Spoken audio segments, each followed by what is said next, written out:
Very happy to be here. Welcome to WD, and happy to be at the Storage Field Day. This is my first time present here. We're talking about HDD. In the first half, I think the conclusion pumping me up is someone mentioned HDD will stay.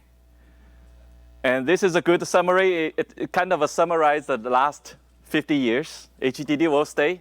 And very exciting is HDD innovation will continue. And I think this is the best time as far as I've been working on HDD. Part of the key reason innovation exciting for HDD are two things. One, it drive to the zettabyte capacity. So huge opportunity for us to chase. The second is TCO.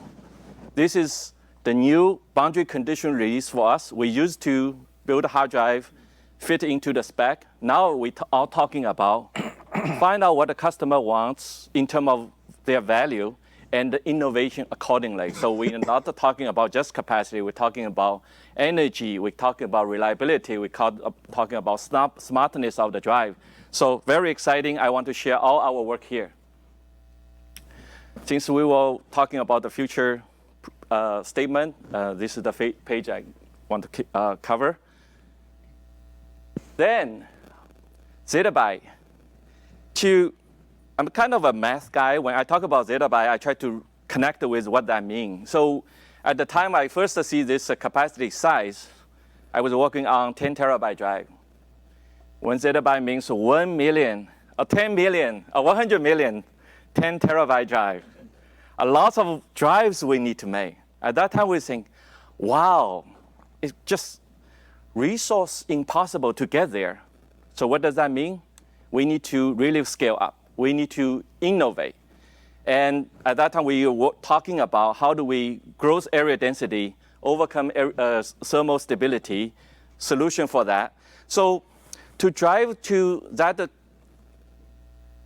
eventual goal, we focus on 3 areas. The first, area density. I will share how Western Digital address our energy assist. We have a very systematic approach. I think in the first session we talked about, we were the company actually initially talking about MAMR. And I will explain why we do that and why we think it's overall it to help us to deliver our product. The other, we talk about mechanical innovation. We are the company really the first to innovate the helium. I want to also emphasize, without a good mechanical platform, all the area density solution will be limited. So basically, the best head media recording subsystem needed the best mechanical system to match, to deliver the finest, highest capability. Last but not least, our cloud drive really make sure it delivers the highest performance to deliver the value. Because our drive is really used by our customers. They put the most important asset of their business onto our device. And it's called the data. So for them, we really understand all the needs they ask us. We need to figure out how to make a drive smarter, how to make a drive more reliable, how to make a drive less maintained so that they can really focus on their own business. So all this is our focus in the future, and this is why I said HDD is exciting right now. So first thing first, area density. As Phil showed how many patterns we have on HAMR, and also we do have lots of patterns on MAMR too. If you look at the history, HAMR has been as a concept of start to work for almost more than 20 years. MAMR is actually also a concept 15 years ago there. So for us, we see both has potential and both have a challenge. Being working so that's why we work these two technologies simultaneously. As a benefit of that, when we work on MAMR, we find there is a new physical phenomena we can utilize. And by combining this phenomena, we create a new recording scheme called ePMR, stands for Energy Assist PMR, as a kind of a catchy term. So these are the technology basically heavily leverage the building block of MAMR. Our drive, this coming generation of new product will use the ePMR technology. And I want to emphasize, by working on this ePMR, allow us to have lots of learning we need to have to manage the energy assist. It serves as a stepping stone for us to eventually reach MAMR or HAMR solution in the future. Oh, just a quick question there. You're talking about these technologies maybe being 10, 15, 20 years old in terms of when they were first mooted as yes, ideas, yes. concepts. Are we still creating concepts today for new technologies that might in 15 or 20 years' time deliver the 200, 300 terabyte drives in the future? I really hope the innovation still continue. To a certain extent, there is multi-layer innovation we're looking. Physical innovation may be slowing down, but the feature innovation, all these algorithm innovation will continue. And this is one reason I feel strategically SMR is important. That's why I will address that. Okay. Tom. Hi. Are you going to give us any more detail on what ePMR is? Sure. Yeah, it will be in our drive. And one of the things we will do for sure is as the product become out, we will have a more systematic explain what ePMR for. And this is one of the energy. Right now, I can say is a building block based on MAMR technology. Our drive actually platform is heavily compatible in terms of ePMR goes to MAMR. Yeah. Okay. But you won't say anything more than that right now. Stay tuned. Okay. Yeah. Is it? Not this time, but definitely we will have a product coming very soon, and definitely I'm looking forward to have a more conversation on that. Is it a lower energy device? I mean, does it take less energy to operate? I will explain. Yeah, that one I can address. Yeah. So, this is how I feel going to the energy assist. Baseball. I'm not a baseball player, but I really think this helps us to explain the kind of a step-by-step approach to get to the energy assist. So number one, no matter you do energy assist or not, you really need to make your base drive technology the best. As Phil shared, the 14 terabyte is the best in the industry. We shipped 80% of petabyte in the 14 as a last year. So based on that, we built this coming generation of product called, we reached 18 terabyte. That will hit the high area density in the industry. 2 terabyte a disk. This is a very, very exciting for engineering because it's very easy to multiply different capacity with a number of disks. What we focus on in this generation is not really try to squeeze everything out. We really want to build a platform. We want to build the recipe which address the reliability. The energy assist is not about area density. It is about the reliability. So this generation, we all talk about reliability. We not only design this way, we need to make sure there is a monitoring mechanism, there is a volume capability. So all these put together and make sure we deliver that product with the ePMR.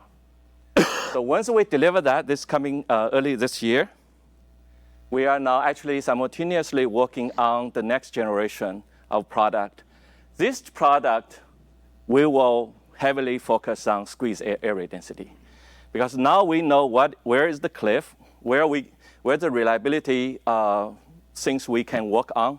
Then we can drive the head media, our drive integration to squeeze additional area density out of this ePMR. How many platters in the 14 terabyte? How many platters in the 14 terabyte? That has 9. This has 8. This has 9. This has 9 also. Yeah. In the end, with all this learning, I think this is about the time we think we will get the right recording scheme, which is basically we will try to find out HAMR, MAMR, or any of the new ideas we can come up with as we move forward.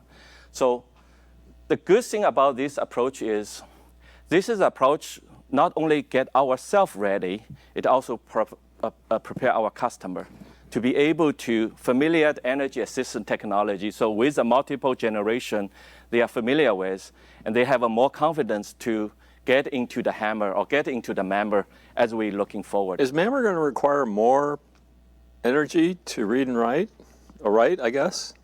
Compared to EDMR or ePMR? On all these, the extra energy is very, very minimal. You compare to the whole write kind of energy budget, HAMR, MAMR, or ePMR are very tiny, but relatively speaking, I would say the kind of the current you need, it's a relatively different, but it's a very small. I mean, you compare the whole recording scheme because the physics happen within this 50 nanometer area, right, on the disk. Yeah. So it's all talking about What's very a TPI tiny. these days for like the I will address that. Okay. Yeah. Okay. So putting this all into a perspective, I think currently our game plan is parallel we will deliver SMR and the CMR together. So you can see for ePMR, we are driving the technology in the next couple of years. We have 2 product generation planned. And then beyond that, we will go to the new energy-assisted technology. And we really think with the new technology, we will be able to reach 50 terabyte in the second half of the decade. So this is one of the kind of chart just talking about area density. Now, the key thing is, how do we make sure area density can be realized as the drive capacity? This is not easy. And one of the key things is, as we push the area density, the platform requirement which drive for higher TPI is there. This goes back to, Ray, your question. Actually, currently, we are talking about drive TPI 500K beyond. 500K? Yeah, so it's 15 nanometer for the track width. The head need to stay on track, kind of in the accuracy within 1 nanometer position, because otherwise you kind of read all over the place. So with that kind of requirement, our technology, as Phil mentioned, we are the one first leading on introducing helium. And also, we also leading another key technology, which is the enabler for TPI. This is called the multi-stage for suspension. So multi-stage for suspension is basically, you look at the scale, the arm of this scale, you have to imagine it's like a couple centimeter. The position of that, the tip need to be positioned at a 1 nanometer accuracy.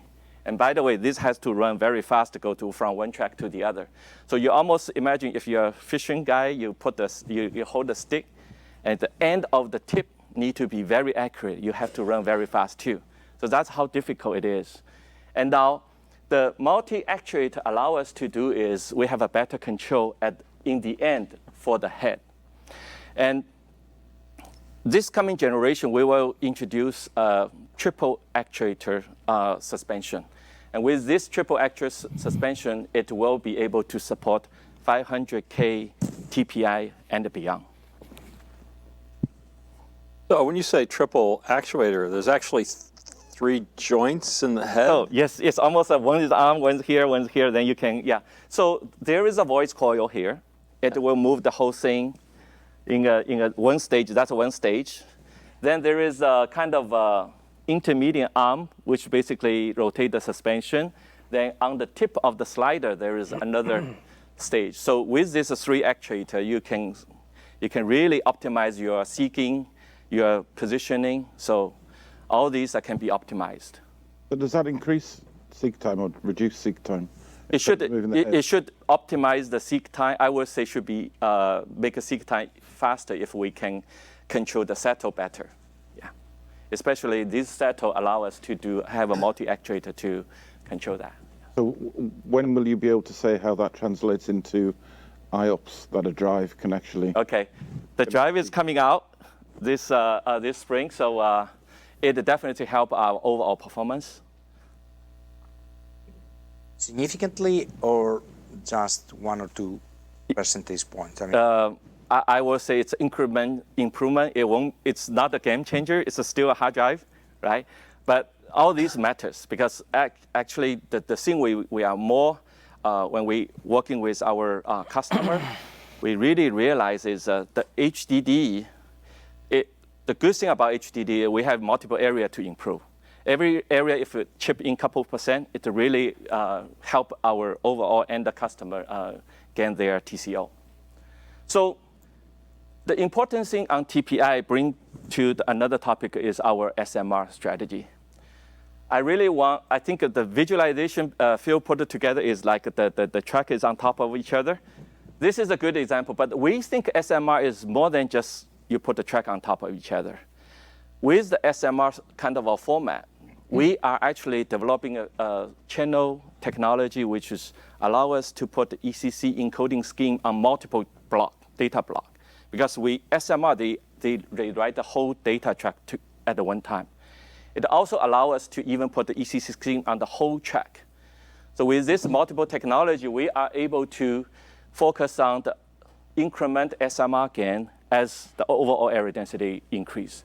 So this, we think SMR is strategic, and also this allow us to kind of gain more capacity once you get on the SMR as the overall So infrastructure. today, an ECC would be based on a block? Current ECC is 4K. Let's say you read the 4K, that's your 4K, right? So your capability of ECC is within that 4K, right? Right. And So- once you have SMR, you have a whole track, you write. You kind of shelf the whole box, the whole book go to the shelf, right? So you have multiple sectors within the whole track you write together. So our innovation is to figure out how do you put more ECC across the data sector together. And that should speed up write activity because you're not doing as much ECC calculation. It should speed up read activity because you're not doing as much ECC calculation. We actually translate that into a better area density. Oh, okay. So you can go either way, right? I got you. Yeah. Yeah.